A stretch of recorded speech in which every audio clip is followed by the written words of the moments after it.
Episode की शुरुआत में हमें दिखाया जाता है कि ग्लोरियो की शिप गायब हो रखी होती है और ये काम उन्हीं डीमंस का था जिनसे गोकू कल रात को लड़ा था। ग्लोरियो बोलता है कि मुझे समझ जाना चाहिए था कि वो कुछ ऐसी हरकतें करेंगे। तब सुप्रीम काय उससे पूछते हैं कि क्या अब हम अर्थ भी वापस नहीं जा सकते। तब ग्लोरियो बोलता है कि तुम चिंता मत करो, मैं कहीं ना कहीं से शिप मैनेज कर ही लूंगा, बस हमें कोई नियर टाउन ढूंढना होगा। तब गोकू बोलता है कि इससे अच्छा तो हम उड़ के ही चले जाते हैं, पर ग्लोरियो साफ मना कर देता है। वो बोलता है कि इसमें हमारा बहुत ही ज्यादा स्टेमिना जाएगा, पर गोकू भी सुनने वालों में से कहा था। वो उड़कर देखता है, फिर उसे याद आता है यहाँ की एयर बहुत ज्यादा थिक थी, तो सच में उनका उड़ने में बहुत ज्यादा स्टेमिना जाएगा। फिर सुप्रीम काय सजेस्ट करते हैं कि हमें पैदल ही चलना चाहिए, पर पैदल चलते चलते ही उनके बीच में आ जाता है सी ऑफ डार्कनेस, तो इसका मतलब इसे क्रॉस करने के लिए इन्हें उड़ना पड़ेगा ही। फिर हमें रिवील करा जाता है कि ग्लोरियो भी उड़ सकता है और ये कोई हैरानी की बात थी भी नहीं। तो वो जैसे ही सी ऑफ डार्कनेस को क्रॉस कर रहे होते हैं, एक डीमन आके उन पे हमला कर देता है। छोटी बॉडी में गोकू के सेंसेस काम नहीं कर रहे थे, तो वो उसे पकड़ नहीं पाता, पर उतनी देर में ही ग्लोरियो उस पे अटैक कर देता है और वो सच में ही बहुत कमाल का फाइटर था। वो उस डीमन को अकेले ही हरा देता है और ये देख के गोकू भी थोड़ा इम्प्रेस हो जाता है और वो बोलता है कि तुम तो सुप्रीम काय से भी ज्यादा अच्छे फाइटर हो। पता नहीं सुप्रीम काय के साथ गोकू की क्या दुश्मनी है, इसीलिए सुप्रीम काय अपने डिफेंस में बोलते हैं कि मैं भी एक अच्छा फाइटर हूँ। उसके बाद वो फिर से चलना शुरू कर देते हैं और हर बार की तरह गोकू को फिर से भूख लगने लग जाती है और चलते चलते ही गोकू को कुछ फील होता है और तभी वहाँ पर उन पे हमला करने के लिए एक बहुत ही बड़ा जाइंट आ जाता है। पर उस बेचारे जाइंट को क्या पता था कि इस बार उसका सामना गोकू के साथ होने वाला है और गोकू से अपनी एक किक से ही बेहोश कर देता है। ग्लोरियो थोड़ा कंफ्यूज होता है, वो उससे बोलता है कि तुम्हें कैसा पता कि इधर कोई छुपा हुआ था और वो हम पे अटैक करने वाला है, क्योंकि मैं तक उसे नहीं देख पाया था। तब गोकू बताता है कि ऐसा उसने की मदद से करा, पर ग्लोरियो को की का मतलब भी समझ में नहीं आता। फिर सुप्रीम काय उसे डिटेल में समझाते हैं कि ये दूसरों की एनर्जी सेंस कर सकता है। फिर थोड़ी देर चलने के बाद उन्हें एक बड़ा सा टी पॉट दिखता है और वो समझ जाते हैं कि ये कोई रेस्टोरेंट है और वहाँ पर जाते ही वो लेडी उनको फूड सर्व करती है और हर बार गोकू जानवरों की तरह खाने पे टूट पड़ता है। तभी गोकू की नजर पड़ती है एक जूस पे जो कि टेबल पे ही पड़ा हुआ था और उसे पीने के बाद समझ में आता है कि उसे ये नहीं पीना चाहिए था क्योंकि वो बहुत ही ज्यादा कड़वा था। फिर सुप्रीम काय ग्लोरियो से बोलते हैं कि तुमने कहा था कि तुम व्हीकल का इंतजाम करोगे। तब ग्लोरियो उठ के उस लेडी के पास जाता है और उससे पूछता है क्या उसे कोई व्हीकल मिल सकता है। फिर वो लेडी बोलती है कि इसके बारे में तुम मेरे पति से बात कर सकते हो, पर उसको तो अच्छे से सुना ही नहीं देता। तभी उसका पति आता है और वो ग्लोरियो से बोलता है कि मेरे पास शिप तो नहीं पर स्काई सीड है और उसके लिए तुम्हें 8,000 देने होंगे। फिर ग्लोरियो पूछता है कि स्काई सीड की मदद से हम कितनी दूर तक जा सकते हैं। तब वो आदमी बताता है कि 120 किलोमीटर, पर ग्लोरियो बोलता है कि 8,000 इसके लिए बहुत ही ज्यादा है, तो मैं किसी दूसरी दुकान में बात कर लूंगा। और अभी थोड़ी देर पहले इस आदमी को बहुत कम सुनाई दे रहा था, पर जैसे ही वो सुनता है कि ये दूसरी दुकान पे जाने वाले हैं, उसके कान ठीक हो जाते हैं और वो बोलता है कि ठीक है, मैं 5,000 में ही राजी हो जाऊंगा। और दूसरी तरफ सुप्रीम काय और गोकू पूरी शॉप में घूम रहे होते हैं। वो एक अजीब सी कैंडी को देख रहा होता है जो कैंडी का में एक बग ज्यादा लग रही होती है। तब वो लेडी उनके पास आके बताती है कि ये कोई आम कैंडी नहीं है, ये मैडी बग है जिसे खा के ही हमारा स्टेमिना वापस आ जाता है। आप इसे डीमन वर्ल्ड की सेंजोबिन भी कह सकते हैं, पर इधर इसकी कई वैरायटी थी और वो उन सब के बारे में बताती है कि एक से स्टेमिना वापस आता है, एक से सर दर्द सही होता है और एक से जले हुए घाव। पर जिस मेडिसिन ने मुझे सबसे ज्यादा हैरान कर दिया वो थी फ्यूजन कैंडी, जिसको खाकर 2 लोग एक शरीर में आ सकते हैं। तो बहुत ही ज्यादा चांसेस है कि हमें गोकू और वेजिटा का एक नया फ्यूजन देखने के लिए मिलेगा। हमारे पास पहले से ही 2 हैं, गोजिटा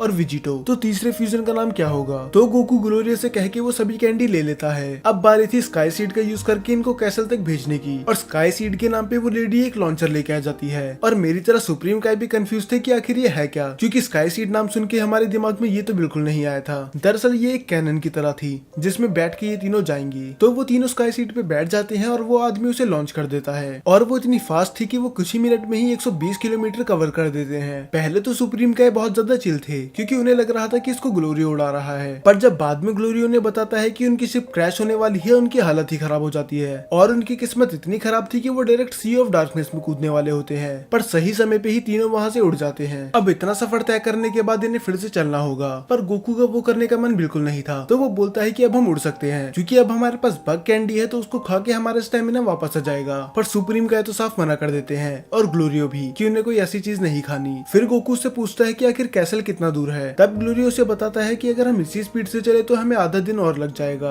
और ये सुनने के बाद गोकू के मन में जो थोड़ी बहुत मोटिवेशन थी वो भी मर जाती है। तब गोकू उससे पूछता है कि यहाँ पर भी ड्रैगन बॉल्स है, क्योंकि ऐसा मुझे पिक्लो ने बताया था। तब ग्लोरियो बताता है कि यही ड्रैगन बॉल सबसे ओरिजिनल ड्रैगन बॉल है, क्योंकि ये सबसे पहले बनी थी। तब गोकू बोलता है कि हम इन्हें ढूंढ कहाँ सकते हैं। फिर ग्लोरियो से समझाता है कि उन्हें ढूंढने की कोई जरूरत है ही नहीं, क्योंकि हर एक डीमन ड्रिल में एक ड्रैगन बॉल है और उनकी रक्षा तामाकामी कर रहे हैं और आज तक कोई भी उस ड्रैगन बॉल का यूज नहीं कर पाया पाया, क्योंकि तामागामी को हराना नियरली इम्पॉसिबल है। और ये बोल के उसने बहुत बड़ी गलती कर दी, क्योंकि अगर गोकू को किसी ने बोल दिया कि कोई स्ट्रांग है तो वो उससे बिना लड़े तो मानने वाला है ही नहीं। तो गोकू आइडिया देता है कि हमें तामागामी को हरा के ड्रैगन बॉल ले लेनी चाहिए, और उसके बाद हम विश मांग सकते हैं कि डेंडे को वापस ले आए और हमारी बॉडी भी ठीक कर दे। शुरू में तो ग्लोरियो उसके खिलाफ होता है, पर बाद में वो मान जाता है। इसके बाद ही फिर से चलने लग जाते हैं। पूरा एपिसोड तो उन्हें चलने में ही निकाल दिया। तब थोड़ा सा पानी पीने के बाद गोकू को कुछ आवाज आती है, और जैसे ही वो उस आवाज का पीछा कर रहा होता है, ग्लोरियो उसे रोक लेता है, क्योंकि ये डीमन रिम की मिलिट्री पुलिस थी और ये सभी डीमन से टैक्स ले रहे थे। और ये कोई ऐसा वैसा टैक्स नहीं था। इनका रूल ये था कि इन्हें 3 सोने के सिक्के देने होंगे, और जिसने भी नहीं दिए उसकी लाइफ से 9 साल ले लिए जाएंगे। तो 1 सोने का सिक्का देके आप अपनी लाइफ के 3 साल बचा सकते हैं। तो उन लोगों के पास अब कोई और रास्ता नहीं था, क्योंकि डीमन किंग डाबोरा के मरने के बाद अब गोमा ही डाबोरा है, और अगर लोगों ने उसकी बात नहीं सुनी तो ये इसे वैसे ही मार देंगे। तो धीरे धीरे करके ही सब अपने पैसे उन्हें देने लग जाते हैं। तो दूसरे डीमन के पास एक सिक्का कम पड़ जाता है, तो वो उसकी लाइफ की 3 साल ले लेते हैं एक मशीन की मदद से। पर जो उसके पीछे डीमन था उसके पास तो एक भी सिक्का नहीं था, और उसे देखने में ऐसा लग रहा था कि ये भी थोड़ी देर में ही मर जाएगा। तो ये तो तय था कि अगर इसकी जिंदगी की 9 साल ले लिए जाए तो ये बचने वाला नहीं है। ये देख के गोकू मैदान में कूदने ही वाला होता है, पर तभी बीच में कोई आ जाता है। ये एक मिस्टीरियस कैरेक्टर था जिसने अपना चेहरा छुपा के रखा था। तो वो अपनी पॉकेट से ग्रेनेड निकाल के उनकी तरफ फेंकता है, पर हालांकि उसका बम भी उसी की तरह नकली था, और अब उस कैरेक्टर के पास कोई रास्ता नहीं था बस वहाँ से भागने के। और थोड़ी देर बाद वो उसे पकड़ ही लेते हैं, और इसके बाद गोकू को फाइनली मैदान में उतरना ही पड़ता है, और वो एक एक करके सभी डीमंस को उनकी नानी याद दिला देता है। और सच में